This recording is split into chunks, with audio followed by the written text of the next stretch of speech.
dispositif qu'on attendait. Gros programme donc. D'ailleurs, je ne vous cache pas que, enfin, j'entends encore des bips dans mes oreillettes. Je ne vous cache pas qu'on a eu un nombre d'inscriptions absolument hallucinant, sans doute un record, comme quoi ce sujet est bien un sujet d'actualité, en tout cas une préoccupation pour de très nombreux acteurs. Alors, Julie Sterwen, ce webinaire est bien sûr organisé par Julie Sterwen, qui, je le rappelle, est un cabinet de conseil en stratégie, transformation et innovation et qui travaille beaucoup avec le secteur bancaire. En particulier, on travaille beaucoup avec les acteurs de ce secteur sur leur modèle relationnel, leur schéma de distribution, leur démarche conseil omnicanal, l'expérience qu'ils offrent à leurs clients et la manière de tirer parti au mieux des stratégies mobiles pour satisfaire ces clients, idéalement en conquérir de nouveaux, développer le cross-selling et développer le PNB. Techniquement, ça va être assez simple, ce webinaire, puisqu'on est en Teams. On va partir pour environ 45 minutes de débat avec nos invités, que je vais présenter tout de suite. Vous pourrez poser vos questions au fil de l'eau. Claire va les récupérer et les posera à nos invités en fin de débat pour que l'échange soit fluide. Et pour poser les questions, c'est très simple. Il suffit de les poster dans le chat. Ça, vous le faites tous les jours dans vos réunions si on est sur Teams, donc je vous apprends rien. Il n'y a pas de piège. Les invités. Alors, pour parler de ce sujet, je suis particulièrement bien entouré, puisque j'ai autour de moi 4 prestigieux invités. Honneur aux dames. D'abord, Alice Georget. Bonjour Alice. Bonjour. Alice est directrice chez Julie Sterwen. Elle a conduit donc une étude, ou plutôt réalisé un outil de stratégie mobile qui est totalement inédit sur le marché, et ça va évidemment nous inspirer, nous nourrir pendant les débats. Je reçois également Cyril Chiche. Bonjour Cyril. Bonjour Marc. Bon, on ne présente plus Cyril Chiche, je vais faire quand même. Cyril est évidemment le cofondateur et le CEO de Lydia. Cyril fait bien d'autres choses naturellement, mais c'est au titre de Lydia et de Sumeria qui participent à ce webinaire et qu'on veut l'entendre. J'ai aussi autour de moi Georges Gombard. Bonjour Georges. Bonjour Marc. Georges est le directeur des opérations France de Revolut. Je pense que c'est pas non plus la peine de présenter Revolut. Et puis dernier invité, pas le moindre, puisqu'il s'agit de Florian Debon. Bonjour Florian. Bonjour Marc. Et Florian est le VP Innovation et Public Affairs de la néobanque Helios. Et Helios est une écobanque dont la particularité du positionnement réside dans le fait qu'elle veut avant tout agir sur la transition écologique. Alors, rentrons dans le vif du sujet et dans le débat. Et pour le poser, ce sujet, je voudrais, Alice, que tu nous parles de cette étude que j'ai évoquée, ou plutôt de cet outil de stratégie mobile. Quel est le principe et l'objectif de l'étude? Quelles sont ses particularités du point de vue approche, méthode, avant de parler de ses résultats par la suite? Oui, alors en 2 mots, on a réalisé une étude des apps mobiles bancaires dans l'objectif non pas de classer l'ensemble des acteurs les uns par rapport aux autres, mais surtout de leur apporter à chacun des éléments extrêmement concrets et précis sur leurs forces et leurs faiblesses, mais surtout de l'éclairer de la voix des clients. Finalement, quelles sont leurs attentes, quelles sont leurs satisfactions vis-à-vis de leur app mobile. L'objectif, c'est vraiment de se dire est-ce qu'on veut faire forcément plus ou est-ce qu'on veut faire mieux. Et pour tenir cet objectif, on a réalisé effectivement l'étude la plus large qui a été faite en France, qui combine un baromètre IFOP. Donc d'ailleurs, on remercie notre partenaire IFOP, qui a donc interrogé plus de 1500 Français sur leurs attentes, satisfaction sur leur app mobile. Et on l'a couplé à une analyse vraiment client mystère de 18 apps mobiles bancaires françaises, sur lesquelles on a réalisé à chaque fois plus de 900 tests, des tests à la fois de fonctionnalité et des tests d'expérience utilisateur. Et en résultat, finalement, on a pour chaque banque ce qu'on appelle un score clinique, un score UX et un score de satisfaction. Alors du coup, alors sans dévoiler, je pense qu'on prendrait toute la journée, mais en 2 mots, qu'est-ce que tu peux nous dire comme grands enseignements de cette étude? Oui, alors effectivement, je ne vais clairement pas tout détailler. Par contre, ce qu'on peut dire, c'est qu'on a vraiment 3 groupes qui se distinguent dans l'étude qu'on a réalisée. On a un premier groupe de banques ou de néobanques qui propose encore vraiment une offre, une application très transactionnelle. Donc, c'est ceux qui sont finalement le moins matures sur l'app aujourd'hui. On a un deuxième groupe qui est un groupe de celles qui ont un positionnement offre extrêmement ciblé, mais vraiment à l'état de l'art d'un point de vue de l'expérience utilisateur, c'est-à-dire qu'on est vraiment au top de ce qu'on peut proposer. On propose peu de choses, mais finalement on propose et qu'on présente extrêmement bien à nos clients. Et puis, on a le troisième groupe qui présente aussi, lui, même beaucoup de disparités, où en fait, on a un groupe qui avance en escalier, en progressant petit à petit sur la profondeur d'offres proposées dans l'application et sur l'expérience utilisateur en parallèle. Mais finalement, l'enseignement qui est le plus important, je pense, de cette étude, c'est que la satisfaction exprimée par les Français sur leur app mobile est assez décorrélée de ce score clinique, de ce score UX dans un certain nombre de cas. Et ça, c'est assez marquant, parce que je crois que ça nous rappelle à tous que finalement, la bonne app, c'est avant tout celle qui répond aux besoins de ses clients. Et on le voit dans l'étude qui a été réalisée par IFOP, tous les clients n'ont pas les mêmes attentes. Et c'est là où ça devient intéressant. Alors, j'en profite pour poser une question justement. Tu as un peu vu qu'au début de ta présentation, on parle d'expérience, on parle souvent de mobile first, ok, je pense que tout le monde va partager. Est-ce qu'il faut un site web derrière l'application bancaire sur le mobile ou bien est-ce que c'est mobile first and last? Georges, par exemple. Bonjour à tous. Alors, est-ce qu'il faut un site web aussi? Faut demander aux clients. Nous, chez Ouais, c'est une Revolut, bonne remarque. nous, chez Revolut, on est mobile only. On a un tout petit web app qui permet aux clients de consulter leur solde, de demander de l'aide auprès de notre service client s'ils ont perdu leur téléphone, par exemple, etc. Mais c'est assez limité. C'est pas le but du tout de fournir une application web fournie pour les clients. Nous, après, nos origines sont dans la carte de voyage.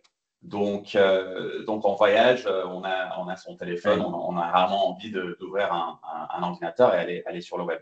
Donc, dans nos origines, évidemment, le mobile first, c'était une évidence quand on a été créé en 2015. Mais même avec notre évolution aujourd'hui vers une banque et même après plus de services que juste du bancaire, le client, il veut avoir sa banque, son argent dans sa poche. On voit très bien la progression de Apple Pay, de Google Pay, etc., d'utilisation du téléphone même pour payer, donc pour consulter son solde, pour faire des opérations, pour envoyer de l'argent à des amis, pour partager une addition de dîner avec des copains. C'est évident que le téléphone est l'outil primordial. Ça ne veut pas dire qu'il n'y a pas de place pour le site web. Peut-être pour des virements de gros montants, il y a une sorte de confiance inspirée chez certains clients d'être devant un ordinateur plutôt qu'avec son téléphone dans la main. Mais ce n'est pas la direction que prend Revolut. Nous, on veut même aller dans l'autre sens, même pour faire un prêt immobilier. On voudrait que le client puisse le faire dans sa main à partir de l'année prochaine. Donc, un peu plus là-dessus plus tard. Merci. Cyril, c'est quoi l'approche de Sumeria sur ce sujet mobile first only? Alors, on a une approche qui est très similaire à celle que vient de présenter Georges. Jusqu'à lancement de Sumeria au mois de mai, on n'avait pas du tout d'application web. Donc, c'est pour dire à quel point on était mobile first, on était même mobile only, effectivement. Et notre philosophie là-dessus, c'est évidemment que, comme toujours, c'est le client qui a raison. Mais néanmoins, on peut quand même, on est tous clients de nos propres services et donc on peut quand même se mettre dans cette peau assez facilement. Et on voit bien que pour tout ce qui est transactionnel, quand on a une application qui est bien faite et qu'on a des gens qui réfléchissent sereinement et objectivement à l'expérience utilisateur, on peut à peu près tout faire dans d'excellentes conditions depuis son mobile. Et souvent avec des niveaux de sécurité plus élevés que sur un ordinateur. En revanche, c'est vrai que pour certaines autres activités, comme par exemple faire des comptes, alors là, c'est plus facile d'avoir un grand écran. Et c'est la raison pour laquelle sur Sumeria, vous êtes penché sur la question. Et donc voilà, les deux raisons, c'est évidemment, qu'est-ce qui se passe quand j'ai perdu mon téléphone ou quand je me suis fait voler. Et donc là, avoir un secours web, c'est pratique. Et l'autre, c'est tout ce qui est effectivement consultation, faire ses comptes, tout ça. Là, parfois, un grand écran, c'est plus pratique. Et donc, c'est pour ça qu'on a poussé l'existence de cette application web à la sortie de Sumeria. Mais ce n'est pas une philosophie d'un jour avoir une banque web avec une application mobile comme espace secondaire. Ok. Florian, je crois que vous avez un positionnement qui est un peu différent chez Helios. Alors, mobile first également, Ouais. mobile only, non, en effet, assez tôt, parce que c'était une demande de nos utilisateurs. On a mis à disposition un espace client accessible depuis un navigateur. Ça reste malgré tout un canal secondaire, mais bien utile, hein. Les cas ont été cités quand on perd son mobile dans des situations un petit peu anxiogènes. Tout ce qui touche à l'épargne, certains aiment voir leur coffre sur grand écran. Mais c'est vrai qu'il y a il y a des types d'opérations autour de l'épargne où les clients peuvent se sentir plus à l'aise sur grand écran. Nous, en fait, dès 2020, on a fait le choix de s'appuyer sur le kit de développement Flutter, ce qui nous permet, en fait, déjà de ne pas développer des applications distinctes selon le système d'exploitation, mais aussi d'offrir une web app sans recourir à une maintenance qui serait lourde. Donc, étant donné qu'on reste mobile first, c'est vrai qu'on a aussi réfléchi aux fondations pour que ce canal reste assez souple à maintenir. Mais en tout cas, voilà, depuis presque nos débuts, on a en effet un espace client accessible depuis le navigateur. Ok. Et Florian, toujours chez Helios, on a noté un truc qui est un peu particulier, dont j'aimerais bien qu'on parle, c'est que vous avez dès le début intégré l'idée que dans le parcours, il y ait un conseiller clientèle dédié à un client. Je le mentionne parce que c'est assez en rupture avec ce qu'on peut voir souvent dans les banques mobiles. C'était quoi l'idée?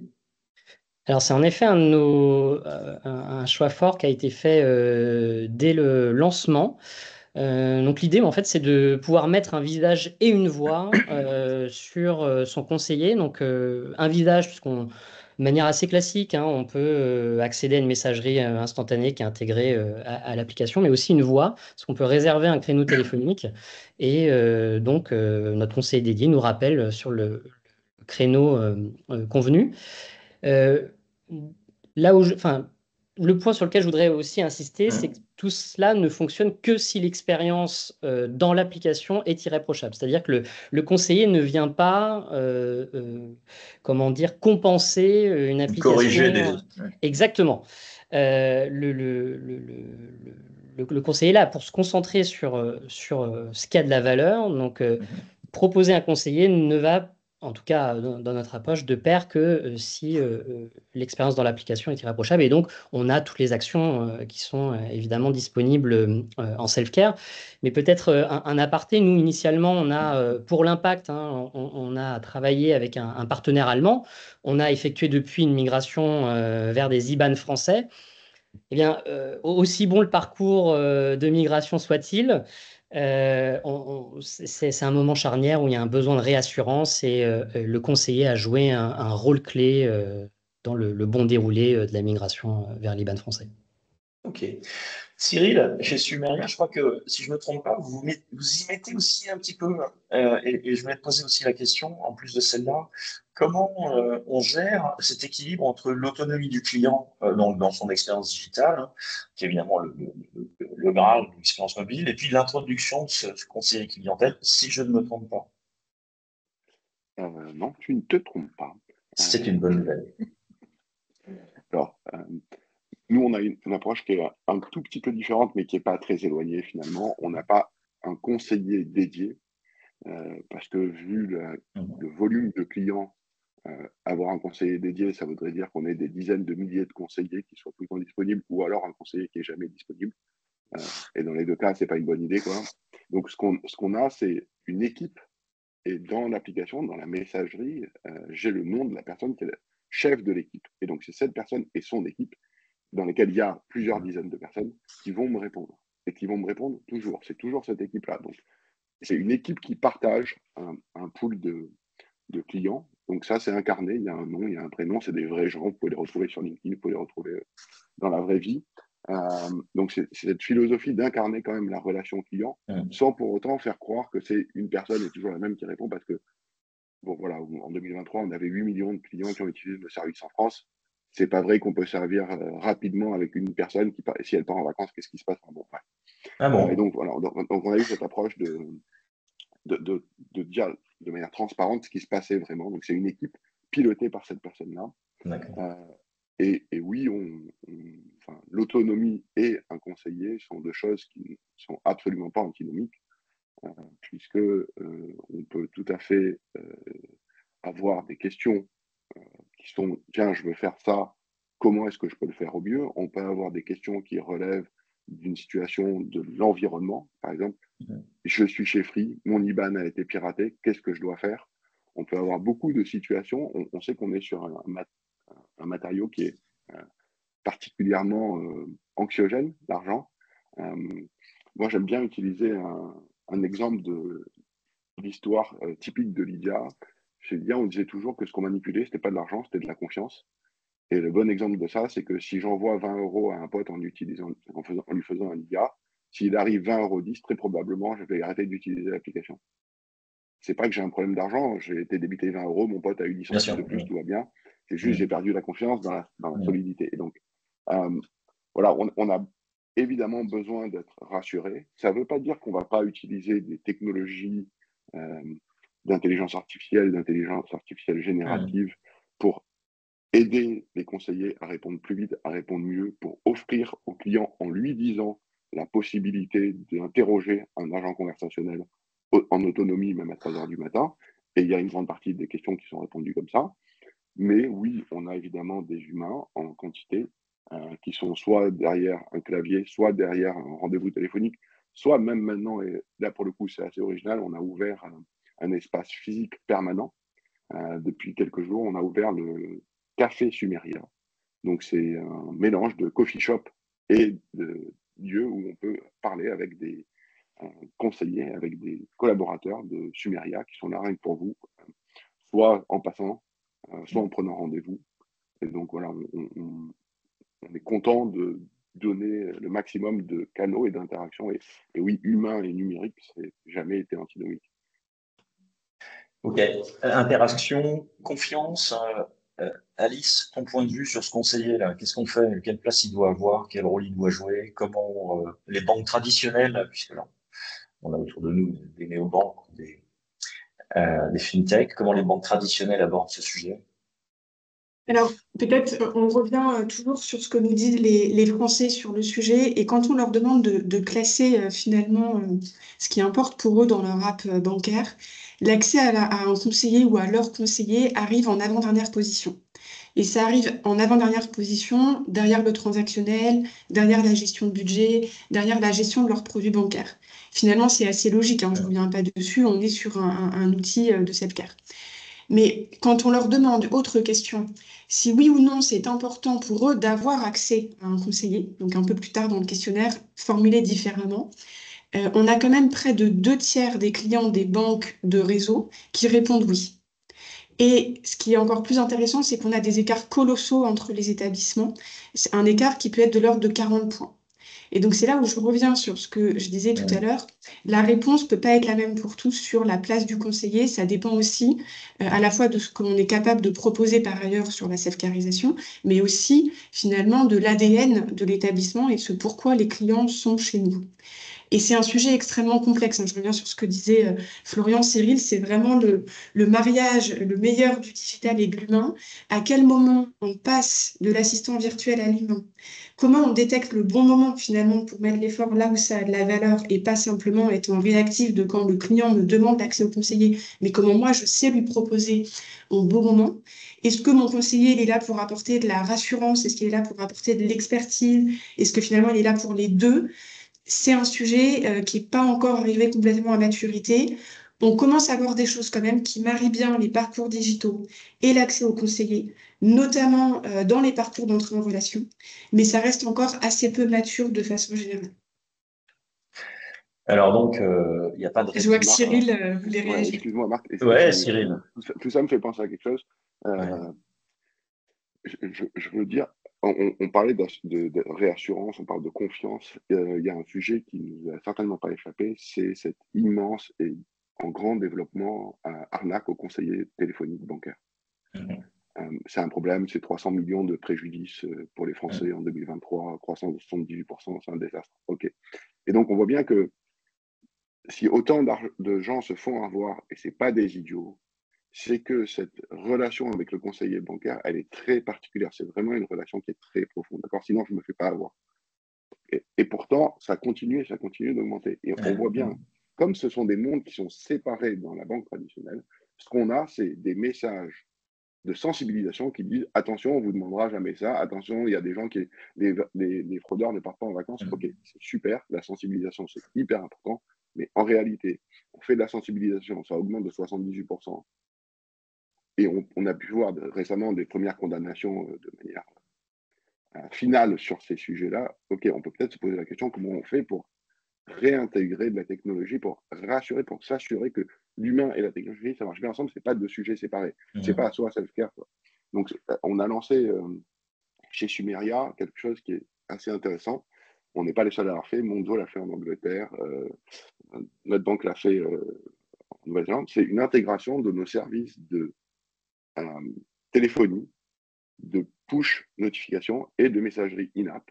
Et désormais, enfin depuis l'été, quand un conseiller Sumeria appelle un client, alors il reçoit une notification pour lui dire que c'est bien une notification de l'application Sumeria, pour lui dire que c'est bien un conseiller qui l'appelle, et quand il ouvre l'application, il y a bien un message qui dit « Vous êtes en cours de conversation avec l'un de nos conseillers, cette conversation est donc protégée. » Et ça permet de créer de la réassurance en mélangeant, on voit bien, l'humain, le téléphone et les outils numériques. Et c'est cet espace de confiance qu'on doit absolument créer si on veut que les Français, que les Européens, que les gens finalement basculent dans ce nouveau monde de la banque nativement digitale.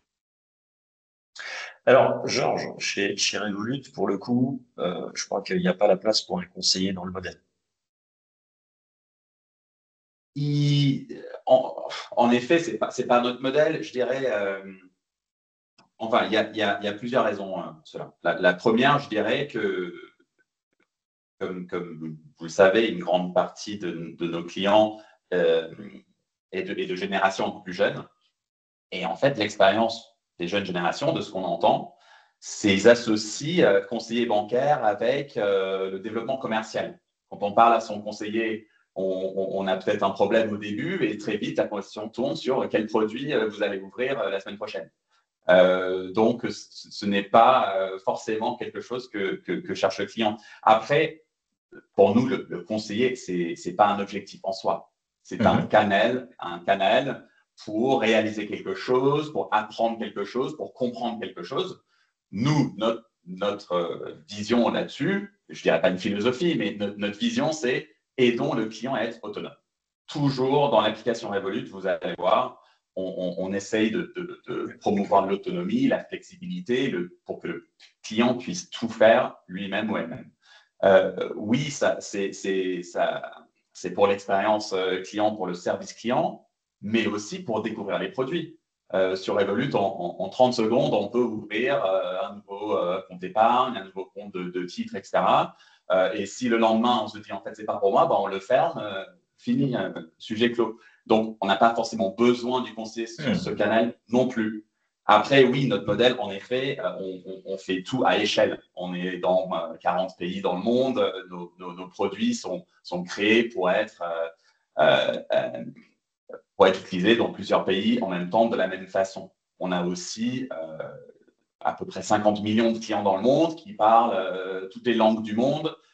Donner un conseiller dédié, en effet, dans le modèle, c'est difficile avec le nombre de clients et aussi le nombre de produits. La gamme de produits, que ce soit financier ou non financier, c'est très large.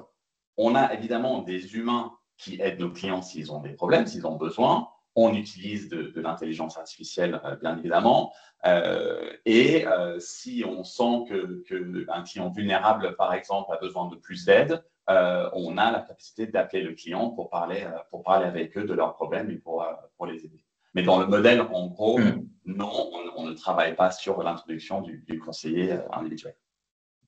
Alors, Alice, dans l'étude qui a été faite, et peut-être aussi dans les retours, les attentes des clients sur son volet sondage avec Infop, on a pu retirer des enseignements sur la manière avec laquelle les applications bancaires sont optimisées de manière à générer plus de PLB, quelque part. Georges vient d'en parler un petit peu. Plus de cross-selling aussi. J'achète un produit, est-ce que je peux pas m'équiper avec un autre produit? Qu'est-ce qu'on retient, Alice, de tout ça? Alors, évidemment, je vais plus parler pour les banques, on va dire, de Oui. réseau, puisque voilà, les banques digitales ne vivent que par l'app, par définition, ou quasiment que par l'app.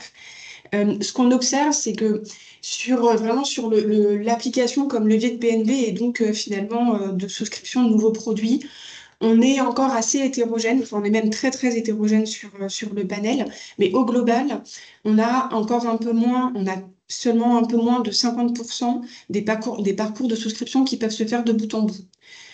Donc on est quand même encore sur l'ensemble du panel, hein, donc on est quand même encore très très loin vraiment de l'application comme un levier finalement de souscription de nouveaux produits. Et ce qui est aussi intéressant, c'est que on a vraiment demandé à nos consultants testeurs, dans leur façon d'appréhender les applications qu'ils ont testées, d'être extrêmement vigilants à tout ce qui relève du cross-sell et de l'upsell. Et là-dessus, donc vraiment dans leur brief, c'était très marqué. Et là-dessus, ce qui ressort, c'est que finalement, des outils d'upsell, de cross-sell qui soient un peu intelligents, personnalisés vraiment sur le temps réel, c'est-à-dire je remarque une action du client, je réagis tout de suite. Là, il y a encore un très gros levier. Donc clairement, on n'a pas encore atteint la capacité pour les apps mobiles à générer. Alors, en tout cas, je vois Cyril sourire, mais je parle vraiment plutôt On pour va les te donner banques la parole, Cyril, on va te donner de la parole. réseau à générer ce business supplémentaire. Ce qu'on voit encore beaucoup, c'est des rebonds conseillés ou des rebonds du centre de relations clients ou même des rebonds par mail quand on a des parcours de souscription non achevés. Mais ça représente 80% de ce qu'on a observé et ça s'arrête souvent là, encore aujourd'hui. Du coup, Cyril, je te promets que je te donne la parole. Je vais donner la parole d'abord à Florian. Helios, comme Revolut et Sumeria sont des pures banques en ligne, donc le sujet se pose évidemment pas, comme le disait Alice à l'instant, comme pour les banques traditionnelles. Pour autant, j'imagine que vous faites le nécessaire pour que vos clients recourent à plus de produits possibles en fonction de leurs besoins, naturellement. Comment on facilite ce cross-selling dans votre cas? Comment on facilite les recommandations entre produits, Florian? Alors oui, on va travailler naturellement sur les parcours hein, dans l'application. Nous, la clé, c'est l'usage, c'est-à-dire les dépôts, la domiciliation des revenus, des prélèvements, la carte qui devient top of the wallet. Cela, je dirais qu'on a un peu le meilleur du monde de la fintech et de l'établissement traditionnel dans le sens où on a une plateforme technologique qui va être très agile, qui permet de minimiser les coûts. On a une mission, nous, qui est très forte autour de l'impact, hein, puisque notre enjeu, nous, c'est de flécher hein, les dépôts et l'épargne vers le financement de projets alignés avec la transition écologique. Donc, lorsqu'on lance un nouveau produit, c'est une occasion supplémentaire d'avoir de l'impact avec son argent. Et quand je parlais du meilleur des deux mondes, c'est en face de cette plateforme technologique et également de ces coûts d'acquisition client qui vont être très faibles parce que on touche à quelque chose de fort hein, avec l'impact, c'est d'avoir une gamme de produits payants qui se diversifient et des clients qui font d'Helios leur compte principal. Et donc, c'est pour ça que je parlais des métriques d'usage auparavant. Mais il y a quelque chose qui est assez fort chez Helios et qui fait peut-être, qui joue en tout cas dans l'adoption des produits, c'est qu'on intègre nos clients dans l'élaboration de la feuille de route, puis dans la définition du produit. Donc, il y a un tableau de bord participatif qui est intégré à l'application. C'est massif puisqu'on a plus d'un client sur quatre qui prend part à ce tableau de bord participatif. Donc, nos clients peuvent voter, mais ils peuvent aussi suggérer. Il y a des discussions qui se créent au sein des différents items. Donc, c'est assez riche. Et c'est vrai que ça nous permet aussi de sortir des produits qui, dès le début, comment dire, ont une audience et de les développer. Je pense là au compte premium qui va même au-delà de nos espérances et qui donc là permet sur les revenus récurrents hein, d'augmenter donne. Je pense au compte commun. Par exemple, nous, on est malgré tout une jeune structure et on a sorti très tôt le compte commun parce que c'était une demande qui revenait, qui était la demande principale de nos clients dans le tableau de bord participatif et qui est aujourd'hui un produit d'appel fort chez Helios. Donc, voilà pour donner quelques éléments, mais oui, c'est à la fois parcours dans l'application, d'intégrer les clients aussi dans la construction. Oui, ça joue sur l'usage. Georges, chez Revolut, cross-selling, upselling. Je l'ai brièvement évoqué tout à l'heure. Nous, vraiment, notre vision, c'est que le client puisse découvrir très rapidement une très large gamme de produits s'il ou elle le souhaite. Sinon, non. Donc, on est assez classique sur le cross-selling. On va regarder l'activité du client et lui recommander, peut-être par push notification, peut-être par email, de nouveaux services qui pourraient l'intéresser. Après, mon collègue Antoine parle de snacking, un bar à snack, où l'objectif, c'est que le client puisse venir et tester un petit quelque chose, goûter, est-ce que j'aime pas, ok, oui, j'aime bien, retester autre chose, et petit à petit, on construit ce chemin vers le Graal du compte primaire que Florian a évoqué et que Cyril va sans doute évoquer un peu plus tard. On veut que le client nous utilise comme compte primaire, mais on sait que ça ne viendra pas du jour au lendemain. Et chez Revolut, on propose des produits vraiment divers et variés. On a la carte SIM dématérialisée dans notre application. Vous ne trouvez pas dans beaucoup d'applications bancaires. Mais c'est quelque chose où le client va le tester, va trouver que l'expérience utilisateur sur l'application Revolut est fluide. S'il a un problème, le service client est efficace. Et petit à petit, le client va tester d'autres choses et on espère un jour bientôt devenir client primaire chez nous pour payer, épargner, investir, faire tout ce qu'on propose. Et accessoirement, Georges, si la feature ou le produit ne donne pas satisfaction, vous l'enlevez. C'est aussi une des particularités. Absolument. Nous, ça nous beaucoup arrivé de lancer des produits, de tester nous-mêmes le produit et voir qu'il n'y a pas vraiment de market fit et en vrai de retirer derrière. Alors, Cyril, est-ce que le bar Sumeria est un bar à snack? Alors, pour l'instant, c'est un bar à cookies, mais on pourrait imaginer demain des snacks, pourquoi pas. On s'interdit rien.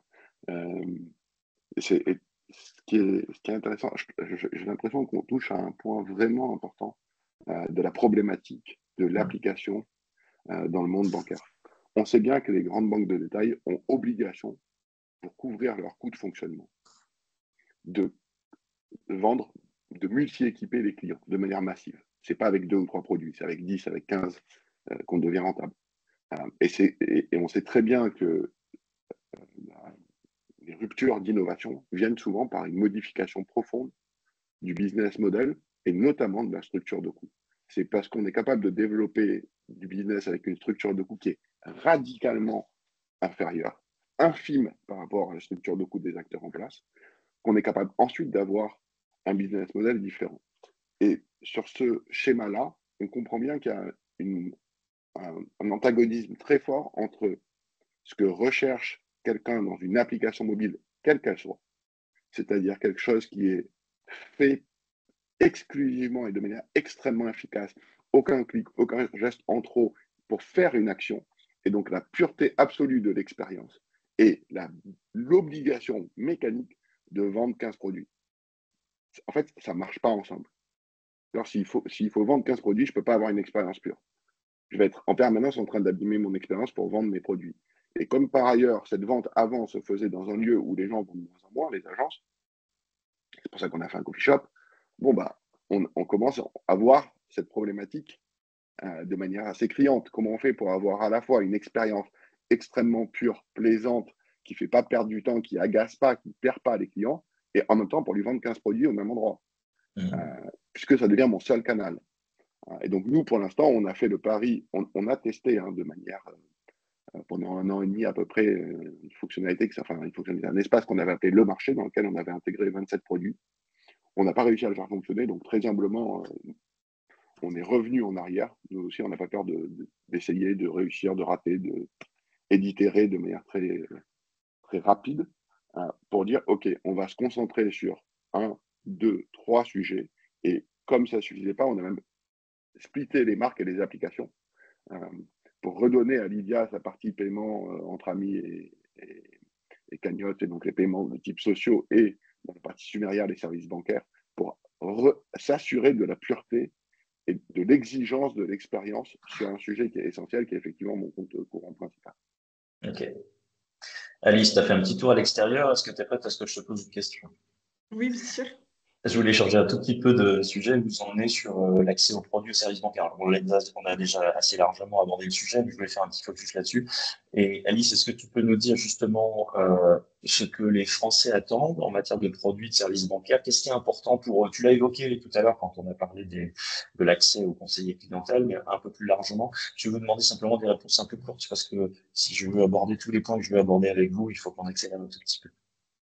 Oui, moi je vais faire une réponse très courte parce qu'effectivement, on en a déjà parlé. Ouais. Ce que nous disent les Français, vraiment en 3 mots, c'est que ce qui est important sur les produits bancaires, vraiment, ce qui est important pour eux, c'est pas du tout la souscription. C'est assez logique hein, d'ailleurs. Ce qu'ils veulent, c'est être autonomes dans la gestion de leurs produits bancaires. Et là aussi, je reviens sur ce que je disais tout à l'heure, c'est assez logique par rapport à la vision qu'ils se font de l'app. Donc, très simple, ils attendent de façon très simple de pouvoir gérer leurs produits une fois qu'ils y ont souscrit. Et là-dessus aussi, on a encore de gros trous dans la raquette, d'ailleurs, sur les apps des acteurs traditionnels. Merci Alice.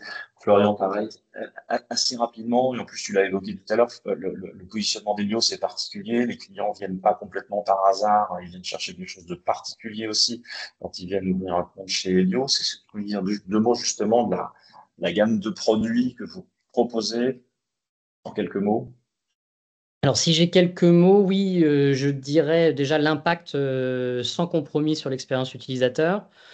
Et peut-être parce qu'on a le sujet de l'éducation financière là, qui est en vogue actuellement.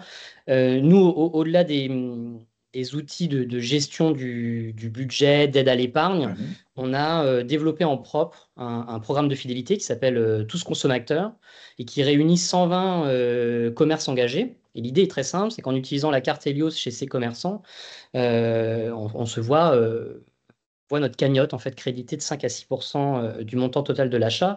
Et ainsi, je parlais du fléchage, des dépôts et de l'épargne. Là, l'idée, c'est d'identifier en fait les alternatives dans tous les domaines de la vie quotidienne et de guider la consommation. Donc, on a la chance d'avoir une application qui est consultée régulièrement par nos clients. Il y a une carte qui est physique ou virtuelle, mais voilà, qui nous emmène dans la vie quotidienne de nos clients. Et nous, évidemment, par notre positionnement, on se voit comme une plateforme et donc on recherche l'impact aux différents niveaux. Et c'est d'ailleurs un de nos axes hein, de continuer à travailler sur l'impact individuel et comment on lui donne vie.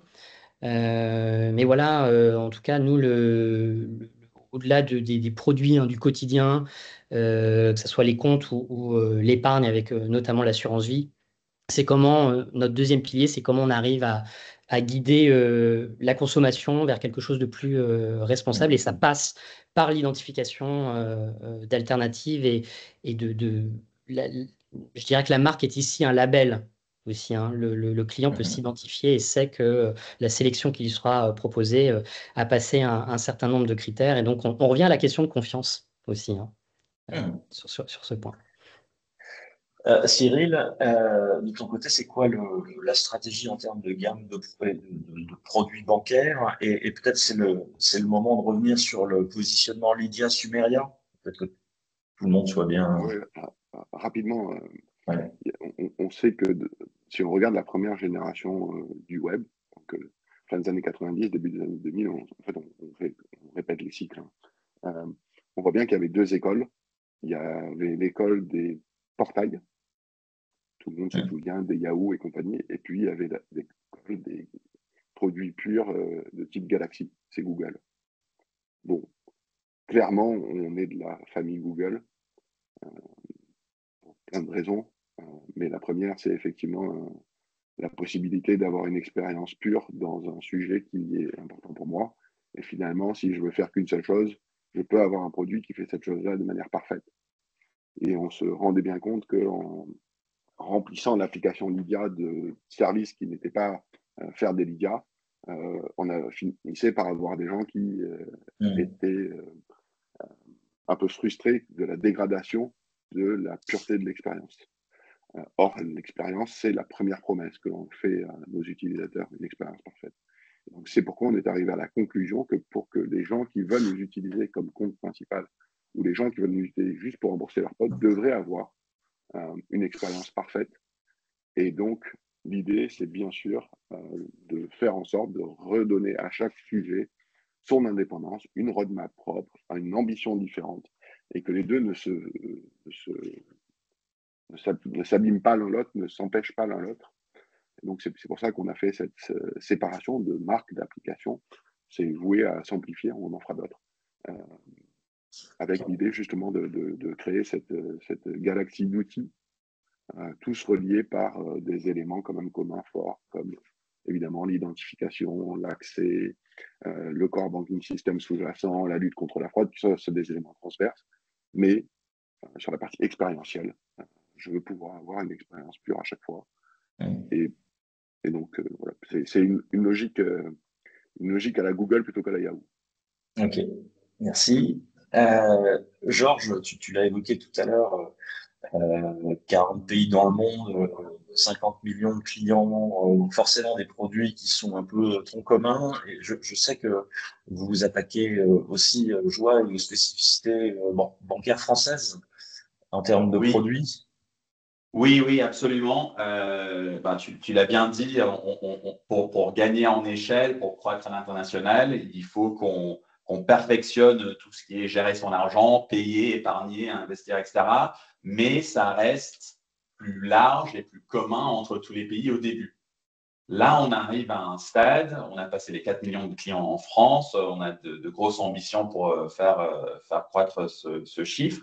On arrive au stade où les clients souhaiteraient avoir leur livret A chez nous, peut-être ouvrir des PER, PEL, etc.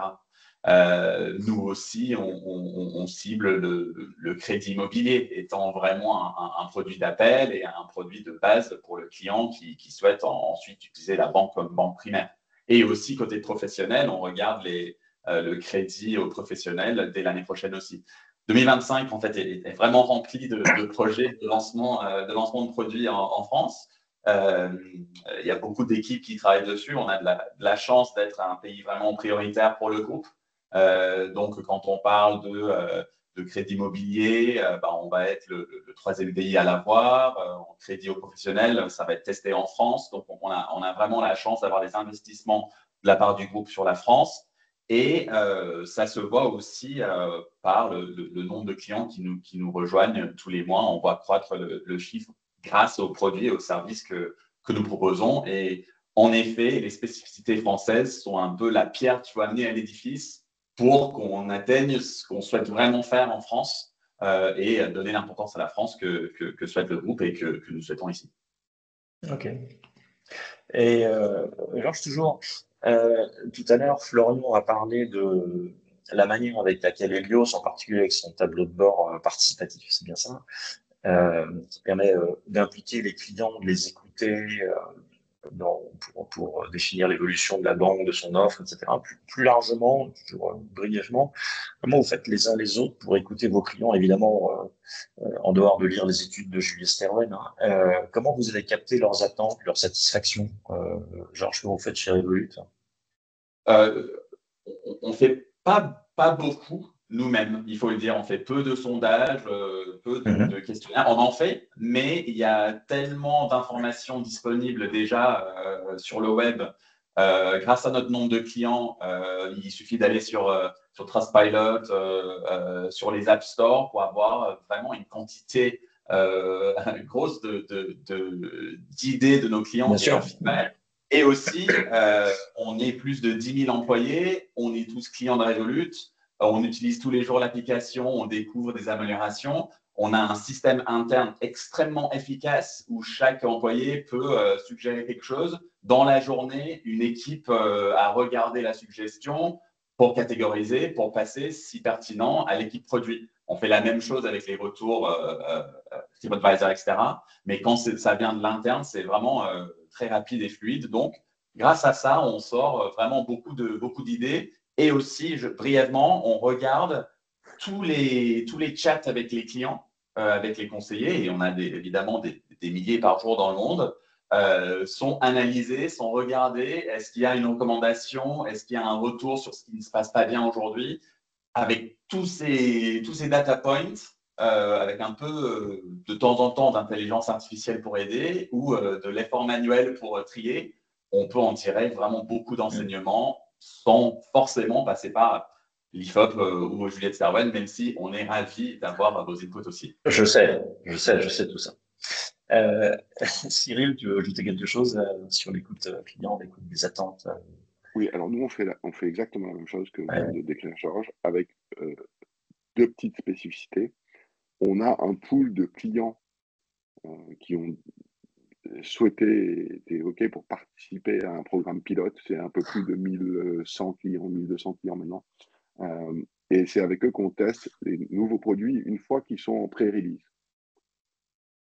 Donc, on teste des idées à 12 mois avec eux, qu'on a et qui ne sont pas des idées qui sont remontées par l'expérience, puisque vous vous avez sans doute rendu compte, les gens sont assez mauvais pour imaginer ce qui pourrait être. Ils sont assez bons pour critiquer ce qui est. Et quand je dis critique, ce n'est pas l'esprit de critique, mais c'est vraiment l'esprit critique positif. Et on s'en sert beaucoup, mais aussi l'esprit. Mais pourquoi pas de critiquer quand ce n'est pas bien fait? Mais en revanche, imaginer quelque chose qui n'existe pas, c'est assez difficile. Oui, bien sûr. Ouais, parce que l'esprit humain a besoin de contraintes. Et donc, nous, on réfléchit à beaucoup de ces sujets, donc on les teste avec ce panel de clients, mais aussi, avant que ça soit release, on a un gros millier de clients avec qui on met le produit entre les mains. Ça fait partie de notre process de, pas vraiment d'écouter les clients, mais d'assurance qualité. Dans lequel le client est impliqué. Et puis, bon, aussi, évidemment, on a ce point stratégique immense du café Sumeria qui nous fait des centaines de millions de recommandations en physique chaque jour. C'est extraordinaire. Bah oui, forcément. Ok, on arrive tout doucement au bout de la table ronde et surtout on va conclure entre nous pour laisser un peu de temps aux questions parce que j'ai vu passer beaucoup de questions et de remarques d'ailleurs. Alors 30 secondes chacun, je vous demande d'observer cette limite. Si vous pouvez nous partager je sais pas, vos principaux enjeux, on est à la fin de 2024, c'est quoi le sujet de 2025 pour vous dans cette expérience mobile bancaire, au stade où vous en êtes? Florent, est-ce que tu veux te lancer? Oui, Pour une conclusion définitive. Ah oui, alors bon, on a parlé beaucoup d'expérience. Je crois que le fil rouge, c'est quand même de continuer à chérir ce lien unique qu'on peut avoir avec nos utilisateurs. Je rejoins tout ce qui vient d'être dit, notamment avec cette idée d'ambassadeur dans la définition des contours du produit, parce que le tableau de bord participatif, on était plus dans d'identifier les produits, mais après, il faut en définir les contours et en effet, que les salariés soient les premiers clients, c'est clé. Pour 2025, je l'ai un petit peu évoqué tout à l'heure, notre enjeu, c'est de continuer à travailler sur l'impact individuel dans l'application, comment on arrive à le quantifier, comment on arrive à lui donner vie. On a aussi un travail sur la gamme de produits qu'on souhaite élargir. Et puis si je fais un petit pas un pas en arrière, là, on est en cours de certification. Donc nous, l'application, elle est liée aussi à l'usage qu'on fait des dépôts. Donc on espère être élu le compte le plus vert de France pour la 3e année consécutive. Mais en tout cas, voilà, pour ce début d'année. Pardon? C'est tout ce qu'on vous souhaite. Merci beaucoup Marc. Mais continuer voilà, un focus très produit sur l'offre et un deuxième focus sur l'expérience, mais avec le prisme de l'impact individuel. Cyril, même exercice très court, si tu peux nous faire rêver sur les évolutions 2025 de l'unité de Sumeria. Oui, alors nous, on a lancé une nouvelle marque de services bancaires au mois de mai, donc évidemment, on voit bien l'axe, c'est le dépôt, le compte principal, il n'y a pas d'ambiguïté là-dessus. Donc, on va évidemment pas s'arrêter au bout de 6 mois de traiter ce sujet-là. On va le renforcer à fond en 2025. On a un autre enjeu qui est aussi l'obtention d'un agrément d'établissement de crédit qui marquera, je l'espère, d'ici la fin de l'année, une nouvelle étape dans le développement de l'entreprise. Donc, c'est ça nos 2 gros enjeux pour 2020. Excellent. Georges, Evolute. Pas de surprise de mon côté parce que j'ai évoqué plusieurs points dessus, mais on veut continuer à donner de l'autonomie, de la flexibilité et de la sécurité aux clients. Voilà, de toujours plus. Et puis, le développement de produits, la localisation française est vraiment la priorité pour Evolute France l'année prochaine. On a évoqué livret A, crédit immobilier, crédit aux PME. Il y a vraiment beaucoup de pistes que nous suivons et l'année 2025 va être une grande année pour la sortie de produits et services pour les clients français. Et voilà, on peut aussi franchir le cap des 6 millions de clients pendant l'année prochaine. Donc, voilà, beaucoup de belles choses à faire. Excellent. Merci beaucoup. Alice, le mot de la fin. Alors, cette fois-ci, peut-être on regarde l'étude Julius Serwen sur les apps mobiles bancaires. Peut-être trois clés de succès, cette fois-ci plutôt pour les banques traditionnelles pour réussir leur stratégie mobile. Rapidement, en quelques mots, et alors quand on le fait rapidement, le risque c'est quand même d'enfoncer quelques portes ouvertes, mais je tente quand même. Dans un environnement évidemment qui est extrêmement contraint, c'est en quelque sorte back to basics, c'est-à-dire d'abord bien définir et prioriser ses objectifs, parce que évidemment il y a la conquête, la fidélisation, la principalisation pour certains. Est-ce que l'app a avant tout pour objectif de nous aider à réduire nos coûts distributifs? Est-ce qu'elle a plutôt pour vocation de nous aider à développer? Évidemment, on voudrait tout faire. La question, c'est de prioriser parmi tous ces éléments-là ce qu'on souhaite faire en premier. Ensuite, le deuxième, mais j'en ai déjà parlé depuis le démarrage de cette conférence, évidemment, c'est de jamais perdre de vue son client. Et je dis pas le client, je dis son client, ce qui est une nuance, à mon avis, importante, puisque on l'a dit, et il faudra regarder en détail les résultats de ce qu'on a fait avec l'IFOP, mais on a des attentes qui sont extrêmement diversifiées selon les différents réseaux bancaires aujourd'hui en France.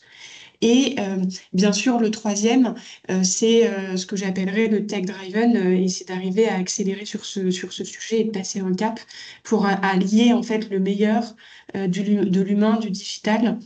J'ai cru voir passer d'ailleurs dans les questions que certains se disent, mais est-ce que finalement le conseiller humain a encore du sens? Est-ce qu'un conseiller IA ne correspondrait pas à certains besoins de certains clients? Bon, pourquoi pas? La question est ouverte. Ok, merci beaucoup. Mais déjà, merci à tous les 4. Il nous reste quelques minutes. On doit pouvoir prendre 3-4 questions. Alors, ça ne va pas être un boulot simple pour Claire, parce qu'effectivement, on a eu beaucoup et il va falloir qu'elle fasse le choix. Claire, vas-y. En effet, il y en a eu beaucoup et merci à tous pour vos questions. Peut-être en rebond par rapport à la conclusion d'Alice, on peut aller sur Il y a eu 2 questions par rapport au rôle du conseiller et l'intelligence artificielle qu'on y met derrière. Donc la première, pourquoi pas un conseiller IA? N'est-ce pas ce à quoi les néos et les banques en ligne réfléchissent aujourd'hui, plutôt qu'un conseiller humain? Et deuxième question, en vous donnant le temps de réfléchir, un conseiller version GNIA rendra l'expérience plus fun pour les jeunes, mais aurait-il vraiment confiance dans les réponses apportées? Ne pas confondre utilisation et confiance. Quel tunnel de conversion pour un conseiller GNIA? Le débat est ouvert. Est-ce que l'avocat doit se lancer? Oui, je vais lui faire la moue, Siri. Non, tout le monde y pense, tout le monde travaille dessus. Quelle est l'acceptabilité de ça aujourd'hui, et chez les jeunes et chez les pas jeunes? C'est clairement pas prouvé. Et donc, évidemment, tout le monde va expérimenter ça, mais c'est pas non plus la révolution du siècle. Voilà, j'ai de gros doutes sur le fait que tout le monde, du jour au lendemain, parce qu'il y a écrit Gen AI dedans, à part les gens qui travaillent dedans, disent « Oh mon Dieu, c'est extraordinaire, enfin quelqu'un qui me comprend ». Une remarque, Alice, Georges, Florent? Moi, je suis d'accord avec Thierry. je dirais, on a l'éternel problème ou sujet de GenIA, c'est que ça dépend de ce qui rentre. Donc, ça dépend de ce que ça apprend. Donc, si on peut avoir quelque chose de très, très qualitatif pour faire apprendre ces modèles, ça peut marcher. Mais si le modèle doit apprendre de toute façon de ce qui aujourd'hui rentre chez les conseillers, toutes les questions à droite, à gauche, c'est vraiment pas structuré parce qu'un client, il n'est pas structuré forcément dans sa tête quand il a des demandes, des questions, il cherche des informations. Ça va prendre du temps pour arriver à quelque chose de qualitatif. On travaille dessus, tout le monde travaille dessus, en effet. On verra ce que ça donne. Mais il y a toujours de la place pour de l'humain. Moi, je dirais qu'il y a toujours de la place pour de l'humain. Ok. Claire? Ah non, vas-y, Florian, excuse-moi. Oui, non, je voulais juste, je partage. On peut voir l'intelligence artificielle comme une aide à la rédaction, une aide à la synthèse. Enfin, ça peut éventuellement aider le conseiller de là à mettre l'intelligence artificielle face au client de manière directe. C'est une autre question. Ok, merci Claire. Ouais, il y a également eu quelques questions par rapport à votre remarque, Georges, sur le crédit immobilier. En synthèse, la question, c'est comment... alors, pardon, du coup, je la synthétise pas parce que je vais perdre toute la matière. Donc, le crédit IMO, levier formidable d'acquisition et de fidélisation client et donc de croissance, est un processus qui peut s'avérer complexe lors de la souscription.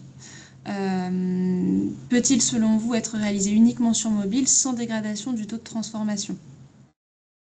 Oui, c'est notre objectif. C'est notre ambition, c'est d'être 100% mobile, de ne pas avoir à aller chercher 10 000 documents à droite à gauche, de pouvoir, on espère, faire une proposition en principe sous 24 heures uniquement dématérialisée.